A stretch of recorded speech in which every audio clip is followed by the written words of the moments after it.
for having us all here and our sponsors, and I've been here a number of years. It's just so good to be with you all again and see your happy faces here this morning and so many familiar ones. In 2002, I started in real estate, and I got a cell phone, and it looked like this. Some of y'all have one of those?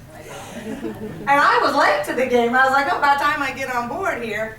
I loved being in real estate. I loved everything about it. I loved the meetings, getting with the people. I loved taking the photos. I was learning so much. It was just a great growth time for me and having a great time. And I was pretty good at it. 2006, made a decent amount of money, took a cruise, bought a Harley. Am I a success now? I've got the stuff, woohoo!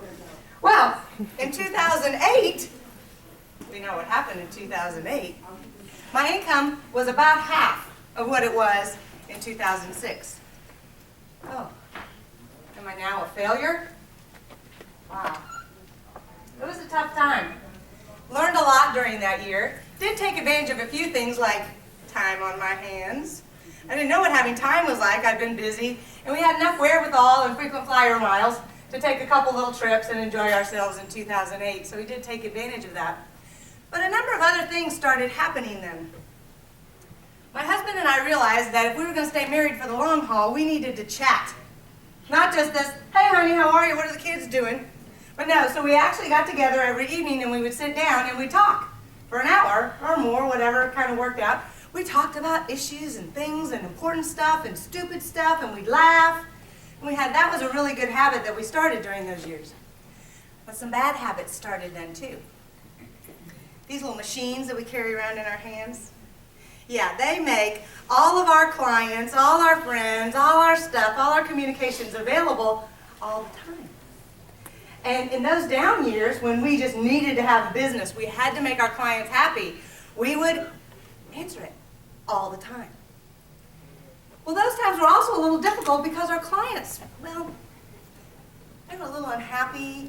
The market's down. Either I'm not getting enough money, I'm not getting a good enough deal. There's just a lot of discontent in that time. So it was stressful on us as agents because now all of a sudden we're in 18 hours a day, 7 days a week with our little machines in our hand and our unhappy clients. It was a stressful season. So we pledged through it though, walked through it. I stayed in real estate, walked all the way through it, and kept forming these bad habits. Bad habits lead to burnout. I'm sure none of y'all know what that feels like. I wish none of you knew what that felt like. And but many of us do go through it. So those bad habits, they come over on me. You know, I let my clients. I think of myself here, it's like, oh, so I was a burnout victim. Victim. Take a look at that word. I'm not owning that. It was burnout by choice. I let my clients take my time. I let my boundaries go down. And I let my time be filled up with other people who wanted it. I didn't pay attention to the yeses and nos. I let my stressful school administrator, choke me. I let these things happen. So burnout came in by choice. So we started thinking about, we're still having the good habit we had during that was still the evening chats with my husband. So we started talking about what is success. He was having his own challenges during this time, and we had to look at ourselves and say, wow, this is our market, this is our life, this is our work. What is success? What is it? What makes me feel successful? So I want you all to think about that for yourself for just a second. What is your definition of success for you? If you have a little piece of paper there, maybe jot down one or two things that you think about, that you think for yourself, what is success?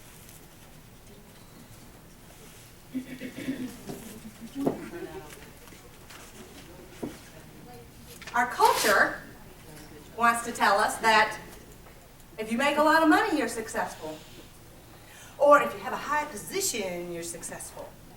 Or maybe if your kids turned out.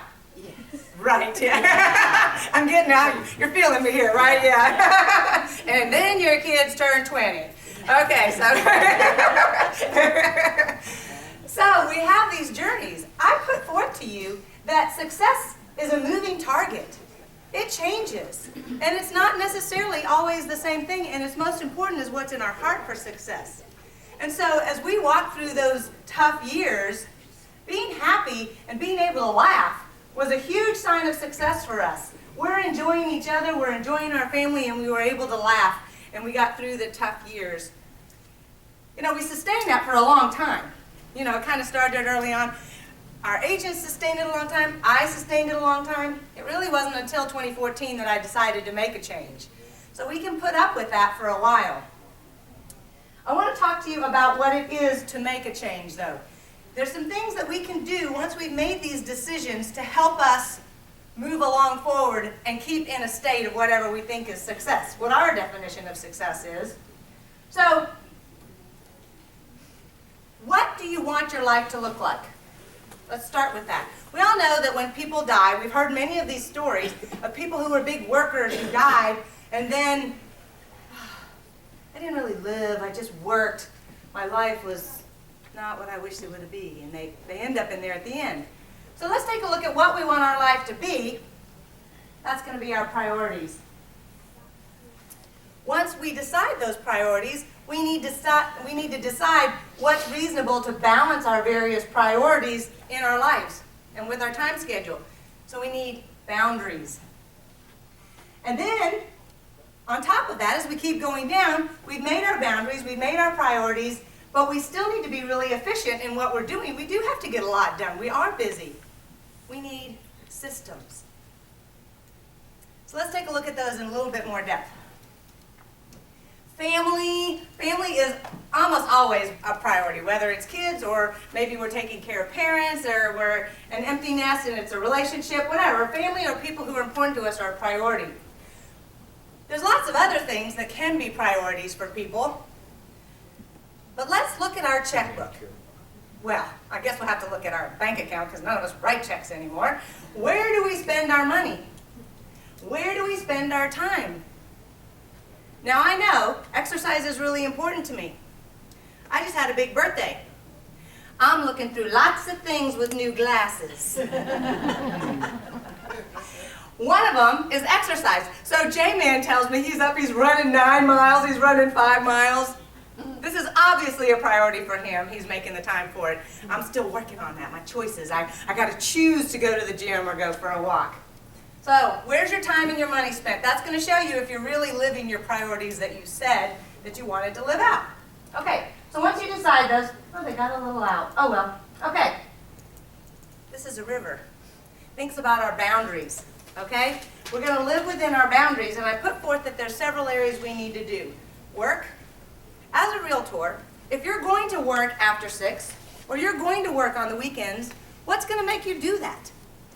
Hopefully it's not every women call. Please do not call me for feedback on Sunday afternoon. I can wait. So we need to set up what's worth working outside of our boundaries for our clients. Other boundaries are community. How much are we saying yes to with our kids' school or church or charities? Let your yes be yes, where you can be all in. And if you don't want to do it, or it's going to be a life-sucking, draining thing, say no. Be free. Say no. Don't live in a place of guilt. That was the other thing with those priorities. Don't let guilt bring you down when you can't do something. Be free in it. Decide it. So a river, when it flows in the boundaries created by it and for it, it flows well. But when a river comes out of its boundaries, disaster ensues. Lastly, we're going to look at systems. My pastor once said, it's a little bit of an oversimplification, but I think there's truth in it. There's no relationships problems. There's just systems problems. If you've got a problem in a relationship, will a new system fix it? If I'm yelling at my husband, honey, go pick up that cream or those eggs as he's running out the door, well, we all know that's a bad system. He's not coming home with those creamer and eggs. But if I text him or I send him a list, I can take a picture, use my smartphone smart, right? Then he will. We can develop a system for communication. And we can do that in real estate and in our business as well. If we set up our disciplined systems, we can then have freedom.